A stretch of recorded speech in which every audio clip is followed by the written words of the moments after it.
क्या आपने कभी सोचा है कि जब आप अपने फ़ोन को बहुत देर तक चार्ज करते हैं, तो वो गर्म क्यों हो जाता है? या फिर साइकिल को अचानक रोकने पर उसके ब्रेक गर्म क्यों लगते हैं? या कोई पौधा भोजन बनाने के लिए सूर्य के प्रकाश का उपयोग क्यों और कैसे करता है? ऐसे अगर आप देखेंगे तो ये तीनों बहुत ही अलग-अलग स्थितियाँ लगेंगी। लेकिन आपको कैसा लगेगा अगर मैं आपसे ये कहूँ कि इन तीनों में ही कोई एक चीज़ है जो समान है? वो है ऊर्जा या एनर्जी। इन तीनों स्थितियों में ऊर्जा शामिल है और ये तीनों स्थितियां हो भी इसीलिए पा रही हैं क्योंकि ऊर्जा है, यानी कि ऊर्जा के कारण ही ये तीनों स्थितियां हो पा रही हैं। तो आइए सबसे पहले ये समझते हैं कि ऊर्जा होती क्या है। किसी भी काम करने की क्षमता को कहते हैं ऊर्जा या एनर्जी। तो जब आप अपना स्कूल बैग उठाते हैं या फिर मान लीजिए बल्ब जो घर में जलता है या पंखा चलता है, या घर में जब खाना पकता है तो प्रेशर कुकर में सीटी आती है ना, तो इन सभी उदाहरणों में कहीं ना कहीं से ऊर्जा आ रही है और ये सभी काम हो भी इस वजह से पा रहे हैं क्योंकि ऊर्जा है। और ऊर्जा से संबंधित एक बहुत ही महत्वपूर्ण विचार है जो हम अब आपको बताएंगे कि ऊर्जा को ना तो बनाया जा सकता है, ना ही नष्ट किया जा सकता है। इसे केवल किसी एक रूप से दूसरे रूप में बदला जा सकता है, यानी केवल इसका रूप बदल सकता है, फॉर्म बदल सकता है। इसको ना तो बनाया जा सकता है, ना ही नष्ट किया जा सकता है। तो हमारे जीवन में जो भी घटनाएं हम देखते हैं आसपास घटती हुई, चाहे वो लाइट बंद करना हो, चालू करना हो, प्रेशर कुकर की सीटी बजना हो, यहाँ सभी जगहों पर सिर्फ ऊर्जा जो है वो अपना रूप बदल रही है। तो ऊर्जा के वैसे तो बहुत अलग अलग प्रकार हैं, लेकिन इस वीडियो में हम जिस बारे में बात करेंगे वो है ऊष्मा ऊर्जा या ऊष्मीय ऊर्जा, जिसे कहते हैं हीट एनर्जी। तो अब यहाँ सवाल आता है कि ऊष्मा क्या होती है। तो जब हम ऊष्मा के बारे में सोचते हैं, हमारे दिमाग में ख्याल आता है गर्माहट का, है ना। जब भी किसी वस्तु का तापमान बढ़ता है तो उसका अर्थ ये होता है कि वो वस्तु जिन कणों से मिलकर बनी हुई है वो अपनी जगह पर कंपन करना या हिलना शुरू कर देते हैं। और जैसे जैसे ये कंपन बढ़ता है, वो कंपन एक हिस्से से दूसरे हिस्से में स्थानांतरित होता है।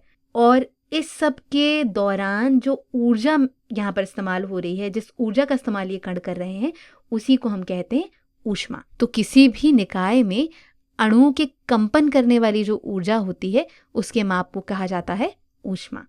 इसी को अगर दूसरे शब्दों में कहें तो जब ये जो कण हैं वो तेजी से गति करते हैं तो वस्तु गर्म होती है, और जब कण धीमी गति कर रहे होते हैं तो वस्तु ठंडी होती है। ऊष्मीय ऊर्जा का उपयोग हमारे दैनिक जीवन के कई सारे कार्यों में होता है, चाहे वो खाना पकाना हो, हमारे गाड़ी के इंजन को चलाना हो, या फिर हमारे शरीर को गर्म रखना, क्योंकि हमारी कोशिकाएं भी गर्माहट या ऊष्मा पैदा करती हैं। अच्छा, तो अब बात करते हैं कि ये ऊष्मा आती कहाँ से है, यानी कि इसके स्रोत क्या होते हैं। इसके स्रोतों में शामिल हैं ईंधन को जलाना, जैसे कि एलपीजी, लकड़ी, कोयला या मिट्टी का तेल। हमारी हथेलियों को रगड़ने से भी ऊष्मा उत्पन्न होती है। सूरज से हमें ऊष्मा मिलती है। हमारे शरीर के अंदर कोशिकाएं भी ऊष्मा उत्पन्न करती हैं, और रसायनों को मिलाने से भी ऊष्मा उत्पन्न होती है। लेकिन इन सभी उदाहरणों में हमें एक समान चीज जो दिखेगी वो ये है कि ऊष्मा तब दिखाई देती है जहां पर ऊर्जा का कोई अन्य रूप ऊष्मा में बदल रहा हो या ऊष्मीय ऊर्जा में बदल रहा हो। चलिए इसे थोड़ा और अच्छे से समझते हैं। चलिए एक बड़ी आसान चीज से शुरू करते हैं। आप हमारे साथ साथ ये कीजिए, ठीक है। अपनी हथेलियों को जोर जोर से इस तरह से रगड़िए। देखिए आपको कुछ महसूस हुआ। जैसे जैसे आप अपनी हथेलियों को तेजी से रगड़ते हैं वो थोड़ी थोड़ी गर्म महसूस होती है ना। तो वास्तव में यहाँ क्या हो रहा है? तो जब आप अपने हाथों को हिला रहे हैं तो वहां पर यांत्रिक ऊर्जा है, लेकिन जब आप अपने हाथों की हथेलियों को एक दूसरे के विपरीत रगड़ रहे होते हैं तो आपकी त्वचा इस गति का विरोध कर रही होती है। तो वहां क्या उत्पन्न होता है? वहां घर्षण उत्पन्न होता है, यानी कि फ्रिक्शन उत्पन्न होता है। तो इस घर्षण के कारण ये जो यांत्रिक ऊर्जा होती है वो ऊष्मीय ऊर्जा में बदल जाती है। और यही कारण होता है जिसकी वजह से साइकिल के ब्रेक गर्म हो जाते हैं, गाड़ी चलाने के बाद जो टायर होते हैं वो गर्म हो जाते हैं। कई बार जब आप किसी कील को बार बार हथौड़े से मारते हैं तो हथौड़े का आगे का हिस्सा भी गर्म हो जाता है। ये सभी उदाहरण इसी चीज को दर्शाते हैं कि घर्षण से यांत्रिक ऊर्जा ऊष्मीय ऊर्जा में बदल जाती है। अच्छा, अभी कुछ देर पहले हमने हमारे फ़ोन या लैपटॉप के बारे में बात की कि हम बहुत देर तक जब उसका इस्तेमाल करते हैं तो वो गर्म होने लगते हैं। तो ऐसा क्यों होता है? हमारे फ़ोन के अंदर बहुत छोटे-छोटे सर्किट होते हैं, जिनके माध्यम से बिजली जो होती है, विद्युत जो होती है, वो प्रवाहित होती है। लेकिन ये जो सर्किट होते हैं, वो बिजली के प्रवाह को रेज़िस्ट करते हैं, उसका थोड़ा विरोध करते हैं। और यही जो प्रतिरोध होता है, वो इस विद्युतीय ऊर्जा को ऊष्मीय ऊर्जा में बदलता है।